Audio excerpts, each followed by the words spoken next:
Hey guys, and welcome back to the Daily Raid YouTube channel. We're here again to continue the series that I have started regarding the Premier League, and that is making a team of the week for every game week. We finished up with two game weeks, some exceptional performances over those two weekends, and we're here today for game week three.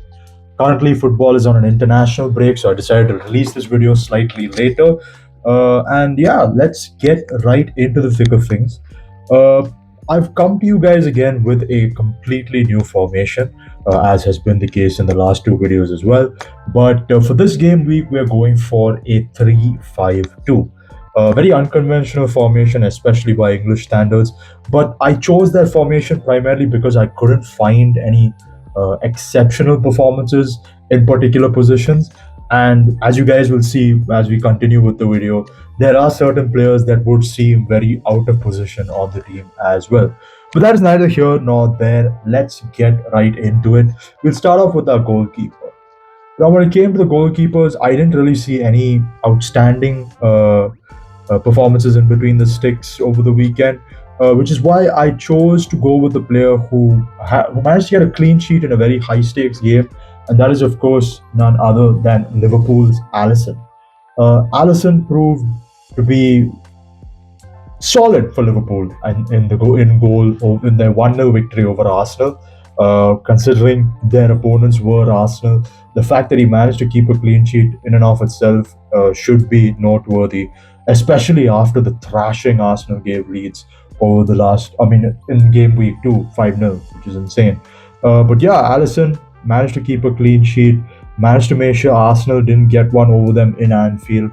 And yeah, I think that's more than enough reason to have him in goal for me in game week 3.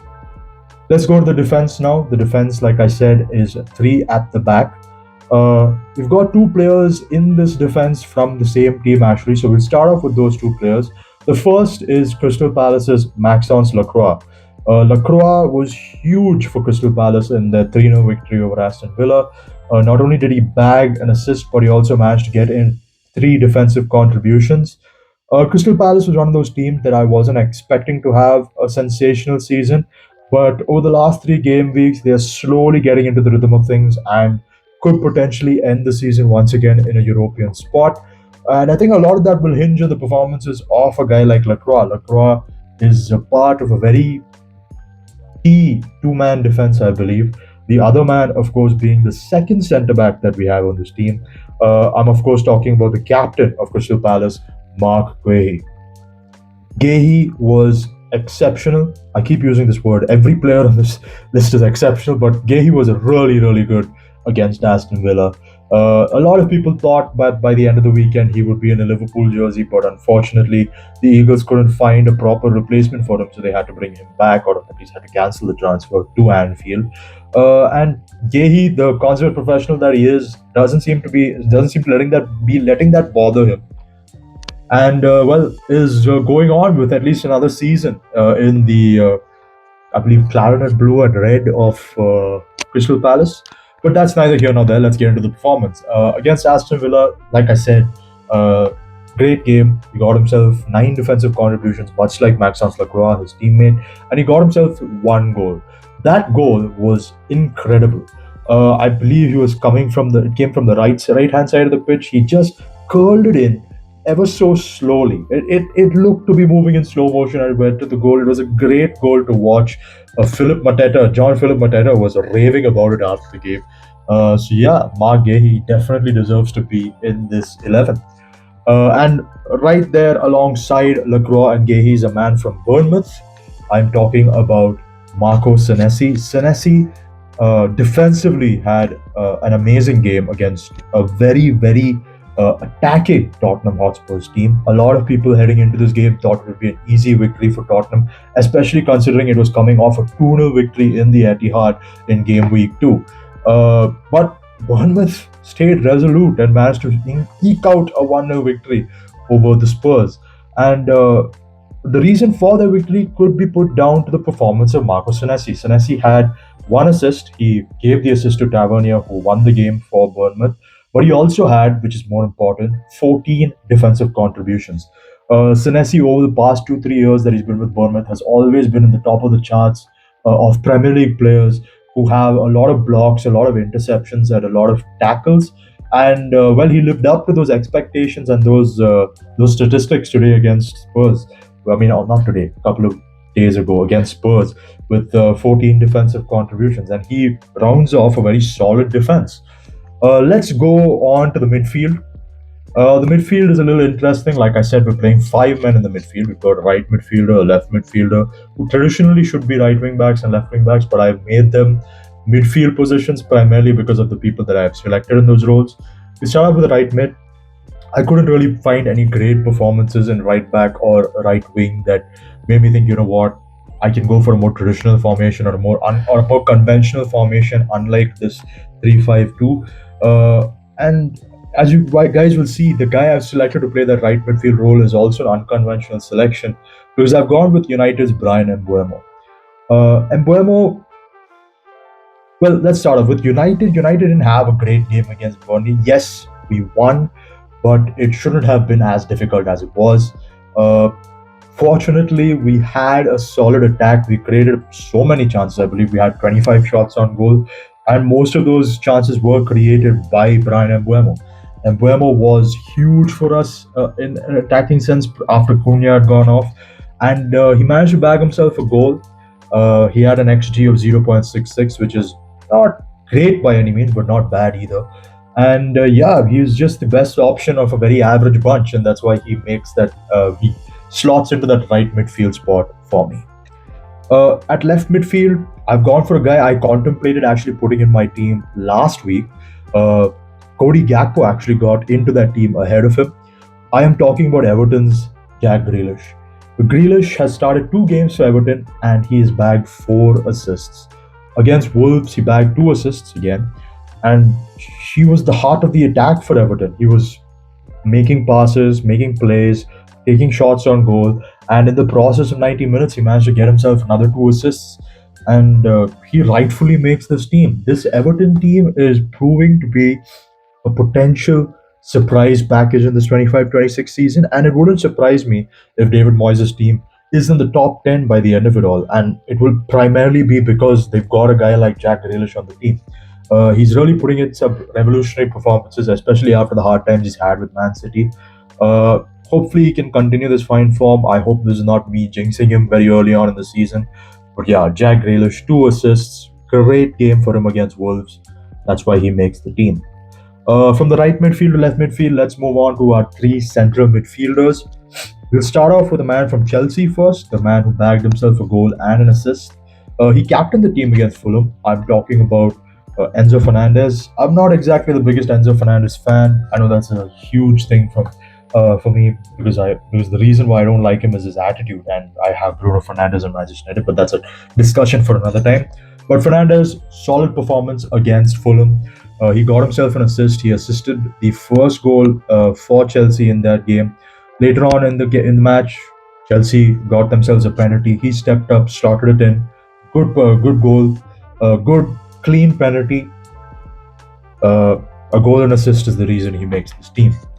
The other central midfielder on this team is another guy who managed to get himself a goal and assist, and is actually Everton's Jack Grealish's teammate here in Dewsbury Hall. He, like Grealish, is on loan at Everton, and so far, so good. Dewsbury Hall was really at the heart of the midfield for Everton in that 3-2 victory over Wolves. Connected plays, made the right passes, put the attack in the right positions, and found himself in right positions in attack and managed to bag himself a goal and an assist. Dewsbury Hall having another player having a revolutionary season after his disappointing first season with Chelsea. Hopefully, he can continue this fine form and help Everton win more games. Finally, in midfield, the only reason I have gone for this guy is because of the goal he scored against Arsenal. I am, of course, as you guys would know, I'm talking about Dominic Szoboszlai. Szoboszlai scored a superb free kick goal against Arsenal. It was absolutely amazing. It was so amazing. He had David Raya say blaming the football for the reason why he couldn't save it. It was a really good goal, and outside of that goal, as a central midfielder, he also brought in a couple of defensive contributions. He had 14 defensive contributions against Arsenal, really making sure they didn't concede. Dominic Szoboszlai, I mean, oof, he's more of an attacking player, but uh, showed what he's capable of in defense and bagged an amazing goal in a 1-0 victory over Arsenal. I think that's a reason enough to have him fill out that midfield. We finished things off with the two strikers. We have a repeat from last week on this team. I'm talking about Chelsea's Joao Pedro. Pedro is proving to be one of the striker signings of the summer, alongside maybe you could say Victor Gyökeres, although he's just had one good game. But Pedro has been the picture of consistency ever since the Club World Cup to now. He's proven to be a great, great signing for Chelsea.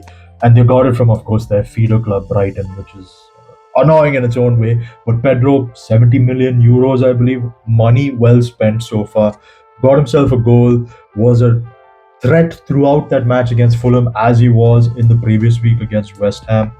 Uh, Rightfully makes this team. He is having a potential team of the season performance uh, ahead of him, let's say. Joao Pedro, great player, deserves to be on this team. Makes it on this team for the second week in a row. I think first or second repeat player after Ricardo Calafiori from the next season. I mean, from the last week. Uh, Hopefully, we'll see him again. And yeah, so that is Pedro on one side of the striker spot, and the last and final striker I have gone for is a guy who is actually a repeat from game week one. We're having another repeat here. Ideally, it would have been better if his team won, but at the end of the day, he was the only threat on a very poor Manchester City team. They lost a second game in a row, 2-1 to Brighton, in Brighton, so you can give them that. But disappointing performance for Man City, decent performance for Erling Haaland, and that is why he makes it on this list. Off those the one goal that City scored was from Erling Haaland, and he looked like a threat throughout the game. He had about a XG of 1.4, which is great considering how poor that City performance was. And I couldn't really find any other striker I felt had a very impactful performance, or at least such an impactful performance individually, that well made me want to put them in there. You could have maybe given the benefit of the doubt to a guy like Wilson Isidore, and I do believe Ismail Assar maybe had a good game. Jared Bowen also, although he's not traditionally, those two players are not traditionally strikers, they can't play that position. But I decided to go with the traditional striker option with Erling Haaland, and he rounds off this team of the week in game week 3. So yeah, guys, that is my 11 for game week 3. Just to give you guys a recap, we've got Allison in goal. We've got 3 centre backs in Maxence Lacroix, Mark Guehi, and Marco Senesi. 5 in the midfield. On the right, we've got Brian Mbuemo. On the left, we've got Jack Grealish. 3 men in the middle of the park. Are Enzo Fernandez, Kieran Dewsbury Hall, and Dominic Szoboszlai. And we have 2 men up front, Joao Pedro and Erling Haaland. Yeah, guys, that is the video. This is team of the week for game week 3. I hope you guys enjoyed this video. I once again reach out to you and ask you if you guys have any other players you would put on this team. Please don't hesitate to get in on the comment section down below and let me know who you would have had in there instead of the players I selected. And yeah, don't forget to like and subscribe, share it with your friends if you think they like this content. And yeah, I'll catch you guys in the next one. Peace.